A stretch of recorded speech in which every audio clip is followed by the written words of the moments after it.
Hi, everybody. Jack O'Malley. What's the old song that says, rainy days and Mondays get me down?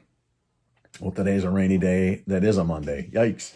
It's been a definitely fall-like day here today, and it's been kind of nice here in the rainfall. But anyway, um, again, that's been the pattern for the last few weeks. Is Monday has been a rather quiet day on the COVID front and the COVID update. So probably rather short today, but a couple things I want to touch on, and not all COVID related. One of the stories that I saw, I think I mentioned this a couple of weeks ago. It's in my memory bank anyway, and that was that the state has now officially released data that says African Americans in Michigan. At one point, if you remember, they said African Americans were disproportionately affected by the COVID. Well, new state data now says that minorities and whites, it's basically the same. That disparity has disappeared. The governor says the task force on racial disparities has helped us dramatically reduce the number of African Americans impacted by the COVID. She says ramped up testing and a push to wear masks has done the job. I'll just leave it at that. Let's see here. What else? The Supreme Court case revolving around those doctors that filed a lawsuit, one of them from my district, the 101st here, was heard back on the 9th. And there was an article in the Detroit News over the weekend, maybe this morning, I don't remember, talking about how important and historically huge this case will be because it does revolve around that 1945 Emergency Powers Act. And they were discussing the makeup of the Michigan Supreme Court. There's 7 justices, unlike the feds that are 9. We have 7 justices. And right now, 4 of them have been appointed and or have, if you will, Republican ties. 3 have either been appointed or elected by way of a Democratic nomination, that sort of thing. And the justice that's the swing vote in this discussion, all agree, is Justice Elizabeth Clement. So I throw that out there just to see how it all plays out. I've heard through some folks that they think the decision will probably be by the end of the month, and Wednesday is the end of the month. So if that's true, I mean, they can give their verdict at any time. But if it is by the end of the month, we should have it by midweek. And again, if they find in favor of the doctors, it pretty much nullifies the 1945 statute. If they find in favor of the governor, it goes on. Again, to this point, we do not have a date to have the legislative case heard. My hunch is because this civil case, if you will, or civilians as opposed to the legislature, that case is dealing with primarily the same issue. That's my very unlegal ease look at all of that. So we'll see how it all plays out. The Unlock Michigan petition has said that they've reached their 500,000 signature goal and are working now to get all of their ballots in and submit them to the state. Someone has questioned some of the petition gatherers, and our Attorney General has decided that she will open a criminal investigation on that to see if there's any truth to that, which I find ironic because when a judge says that we have to extend and change our voting rules and allow ballots to be counted up to 14 days after the election, our Secretary of State and Attorney General do not defend our law. And so it's interesting how they pick and choose. Another thought, just, I don't know, I'm just going to throw it in there. Having been elected, I realize that people are entitled to their own opinion. And I say even here, when I give my opinion, I say, hey, you can agree or disagree with me. This is just how I feel. Well, it's funny how when people comment and they go public or write a letter to the editor or they write a column, how they distort the facts.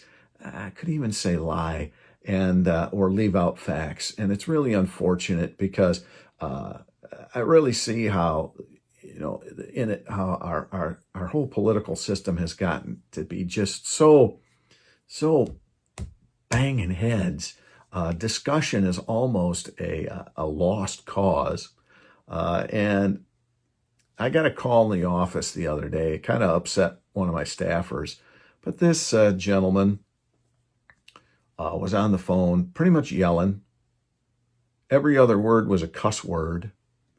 And he was going off a letter that he had seen in the newspaper, a letter to the editor, which was basically a bunch of hogwash. But he took that letter as gospel. And so I was a dirty SOB, blah, blah, blah, blah, blah, blah, blah, blah, blah. And it's, wow, so everybody needs to chill out just a little bit. On both sides, we can have discussion. I know people are passionate, but if all we do is yell and all we do is swear at each other, we don't get anywhere.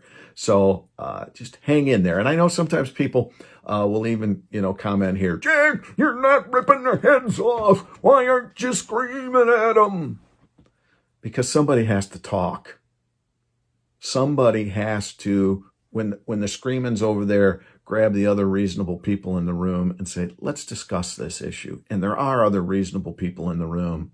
The problem is when everybody's yelling, everybody gets tense and excited and worried. Now, if you've listened to these videos over the last 6 months, I don't agree with everything the governor's done. I have agreed with some of the things she's done, but the vast majority I haven't. But I try to discuss it and offer an opinion as opposed to screaming and getting all upset. Some of us have to stay calm, all right? And that's what I try to do. And I try to talk and I try to reason. And I think that maybe in certain issues, whatever. But overall, I think being a level head and discussing an issue is the way we're supposed to do it. And that's what I try to do. On a good side here, good note, I have to give a tip of the hat to my colleague, Representative Michelle Hoitinger. She introduced some very important legislation this week, and she is chairman of the Technology and Communications Committee.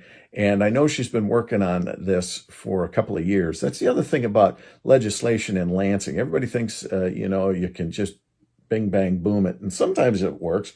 But if you're really trying to affect change, it takes some time.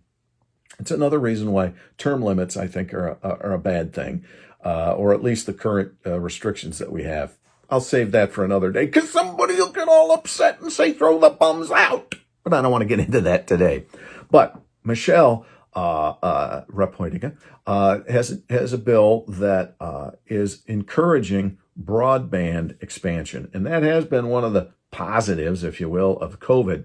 It really has shown how rural Michigan needs, it's brought that to the attention of everybody that we need to get broadband out there because our kids in schools and whatnot need it. And I contend that we need almost a Tennessee Rural Authority kind of thing where we say, all right, let's get out there and let's do it and have a real commitment from everybody. Well, Rep. Hoitinger's bill basically says, look, we put this in statute that we want to expand broadband, and there are grants and there is funding out there, and let's make that available. So instead of just a good idea that people could do, this bill, which is now headed to the Senate, says, look, let's make this a priority. Let's put this in statute so that things have to move forward. So it's a very timely bill, a great bill. And I think I'll be stunned if it doesn't make it through the Senate, and I would hope the governor signs it. The money's right now, $14 million in grants for the overall expansion. Obviously not massive amounts of money, but it's a start. And you got to start somewhere. So I think they call it the BEAM initiative. and I don't remember what the acronym is for, broadband something, something, something, obviously. I should have jotted that down. But just know that there is action in the legislature with some good legislation there that passed the House last week and is now headed to the Senate. So let's just remember there is a time for discussion, a time for argument, but we have to talk, because if all we do is yell at each other, nothing really gets done. So just kind of a mix mash of some things today. A light day in the update, but just comments on this rainy fall day. So I hope you enjoyed it, and we'll talk again on Wednesday. Have a good evening, everybody.